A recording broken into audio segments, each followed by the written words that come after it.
नमस्कार दोस्तों, स्वागत है आप सभी का ऑनलाइन अड्डा फॉर स्टडी चैनल पर। फिर से दोस्तों आप सभी के बीच आज लेटेस्ट अपडेट के साथ में बात करें दोस्तों जूनियर शिक्षक भर्ती के बारे में। सहायक अध्यापकों के लिए दोस्तों शैक्षिक योग्यता क्या रहने वाली है। बीएड और बीटीसी दोस्तों अप्लाई कर सकते हैं, आवेदन कर सकते हैं, लेकिन अगर बात करें आवेदन कब से शुरू होंगे, एग्जाम इसका कब होने वाला है, नेगेटिव मार्किंग, अदर स्टेट के बारे में, सिलेक्शन प्रोसेस के बारे में भी हम बात करने वाले हैं। टीईटी को लेकर भी सवाल देखने के लिए मिलते हैं, क्या इसके अंदर कुछ देखने के मिलेगा, या फिर दोस्तों जो अगर बात करें मेरिट कैसे बनेगी वो भी इसको हम कवर करेंगे। साथ में अगर बात करें क्वालिफाई अंक क्या रहेगा, सिलेबस को लेकर लगातार सबसे ज़्यादा सवाल देखने को मिलता है। साथ में पैटर्न के बारे में हम बात करने वाले हैं कि इसको लेकर क्या करना है, किस तरीके से आगे आने वाले समय के अंदर आपको तैयारी करनी है। टेट सीटेट को लेकर भी अभ्यर्थी परेशान है, कौन सा मान्य होगा कौन सा नहीं होगा, और तमाम अपडेट दोस्तों इस वीडियो के माध्यम से हम कवर करेंगे। तो वीडियो को लाइक एंड शेयर करना बिल्कुल ना भूलें, और साथ में चैनल को सब्सक्राइब कर लें और बेल आइकन को दबा लें, जिससे कि आप सभी को लेटेस्ट वीडियो नोटिफिकेशन मिलते हैं। चलिए दोस्तों वीडियो शुरू करते हैं। तो यहाँ पे दोस्तों आप सभी के सामने सारी की सारी डिटेल आ चुकी है, थोड़ा आपको वाइट वाइट दिखा रहा होगा, ठीक है। अब यहाँ से क्लियर हो जाएगा। तो सबसे पहले दोस्तों हम बात करेंगे इस वैकेंसी के बारे में, लेकिन शुरू करने से पहले मैं आपको दो चीज़ें बता दूं। जब दोस्तों जूनियर की वैकेंसी के लिए बताया गया था, आज से पहले कभी दोस्तों लिखित परीक्षा नहीं हुई है, ठीक है, अब होने वाली है। तो ऐसे में उसके लिए नियमावली पहले से बन चुकी है। उस नियमावली के अंदर क्या क्या लिखा है, किस तरीके से होगी और कौन कौन सी जानकारी उसके अंदर है, वो सारी बातें मैं आपको इस वीडियो में बताऊँगा, ठीक है। अब ये वैकेंसी किससे आने वाली है, पहले पीएनपी को जिम्मा सौंपा गया था, लेकिन पीएनपी की तरफ से दोस्तों इस वैकेंसी को फिलहाल नहीं करवाया जाएगा, क्योंकि नए शिक्षा आयोग का दोस्तों गठन हो रहा है। वो कब तक होगा, तो ऐसे में जब तक नए शिक्षा आयोग का गठन नहीं हो जाता तब तक दोस्तों आपको यहाँ पर वैकेंसी देखने के लिए नहीं मिलेगी। कब होने की संभावना इसको लेकर बात करूँगा, लेकिन उसकी जो नियमावली है, मतलब नए शिक्षा आयोग की नियमावली और साथ में अगर बात करें जूनियर की वैकेंसी की नियमावली, उन दोनों की नियमावली के आधार पर इस वीडियो के अंदर हम आपको चीज़ें बताने वाले हैं, और उसी के आधार पर आपको सारी चीज़ें बताएंगे कि क्या क्या हो सकता है। अब कुछ ऐसे सवाल भी हैं जो उन दोनों नियमावली के अंदर स्पष्ट नहीं किए गए, तो उनको लेकर दोस्तों मैं आपको यहाँ पे और भी चीज़ें बता दूंगा, ठीक है। तो ऑफिशियल नोटिफिकेशन शासनादेश आएगा जब आपको देखने के लिए मिल जाएगा। वैकेंसी का नाम जूनियर, ठीक है। पोस्ट कितनी रह सकती हैं, 4300 दोस्तों आप सभी के सामने लिखी हुई है। तो ऐसे में दोस्तों आपसे भी इतना समझिए, पिछले जो अध्याचन लिए गए थे, मतलब 16 तारीख को हाल ही में लिए गए 16 तारीख को, तो उसको जोड़ करके अगर देखा जाए तो यहाँ पे पदों की संख्या ज़्यादा हो सकती है, लेकिन मैंने पिछले के आधार पे आपको बताएं कम ज़्यादा देखने के लिए मिल सकते हैं। 4300 टोटल 200 पोस्ट यहाँ पे खाली पड़ी हुई हैं, ठीक है। अब सवाल उठता है वैकेंसी को लेकर कि वैकेंसी सब्जेक्ट वाइज रहेगी, क्या कॉम्बिनेशन बनेगा, लगातार अभ्यर्थी कमेंट करके पूछते हैं। तो बताना चाहूँगा कि जूनियर की जो नियमावली बनी है और साथ में नए शिक्षा आयोग की जो नियमावली बनी है, उनके अंदर बिल्कुल भी स्पष्ट नहीं किया गया किस तरीके से रहेगा पाठ्यक्रम को लेकर, क्या आपका कॉम्बिनेशन लिया जाएगा।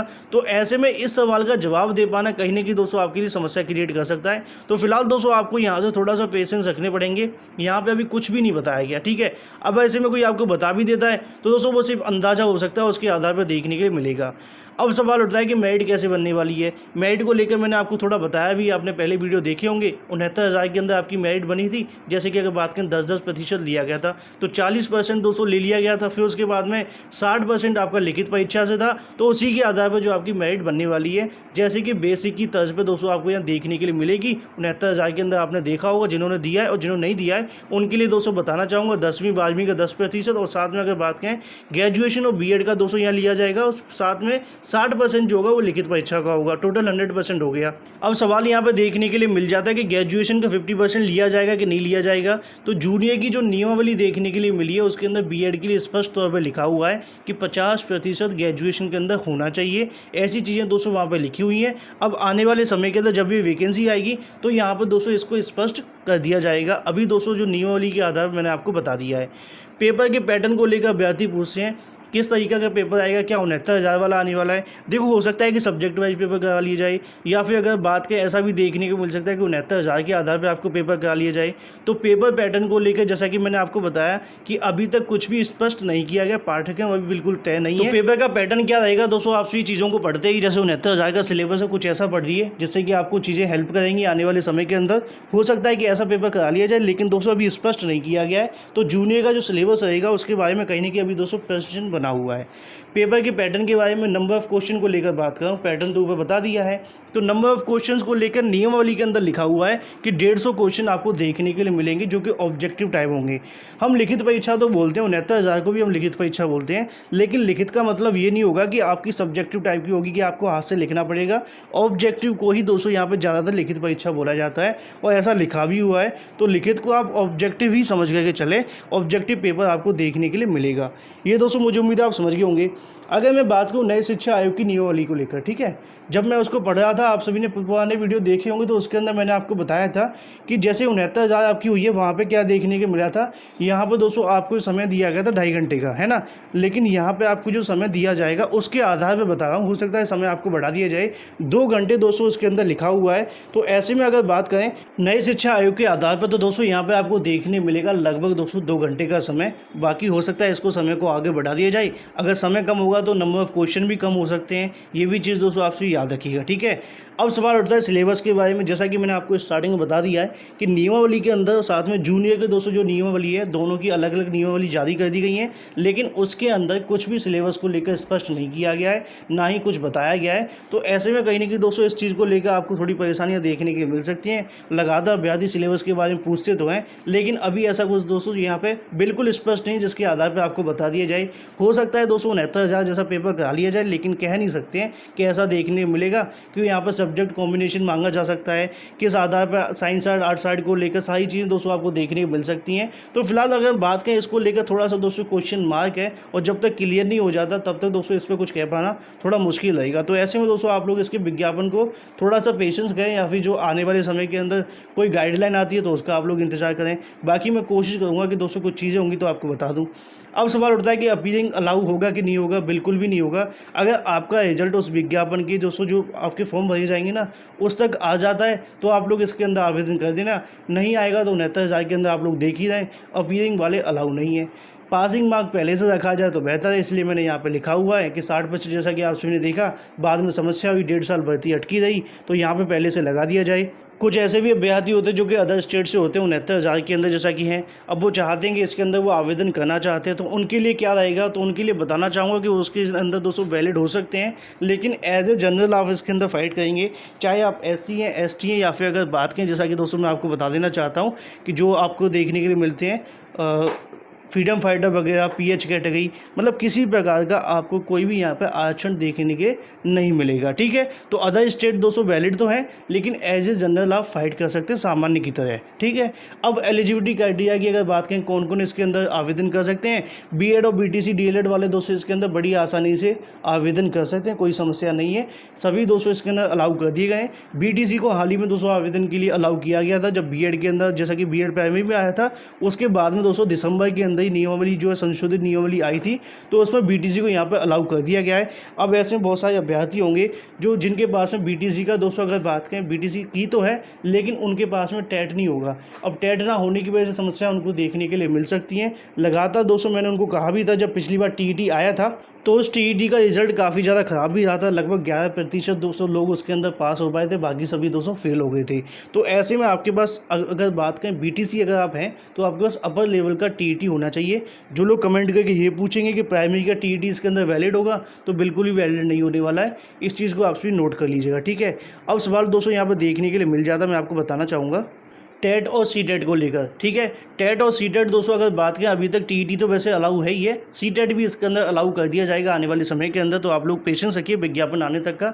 इसके अंदर दोनों ही दोस्तों जो वैलिड रहेंगे, लेकिन दोनों आपके 6 to 8 वाले होने चाहिए, तभी दोस्तों आप इसके अंदर आवेदन कर पाएंगे। अगर प्राइमरी वाला है तो आप आवेदन नहीं कर पाएंगे। BEd और BTC दोनों के लिए दोस्तों मैंने आपको बता दिया है। तो ये तो दोस्तों सारी की सारी इन्फॉर्मेशन हो जाती है। अब कुछ ऐसे भी सवाल हैं जिनको लेकर मैं आपको बताना चाहूँगा।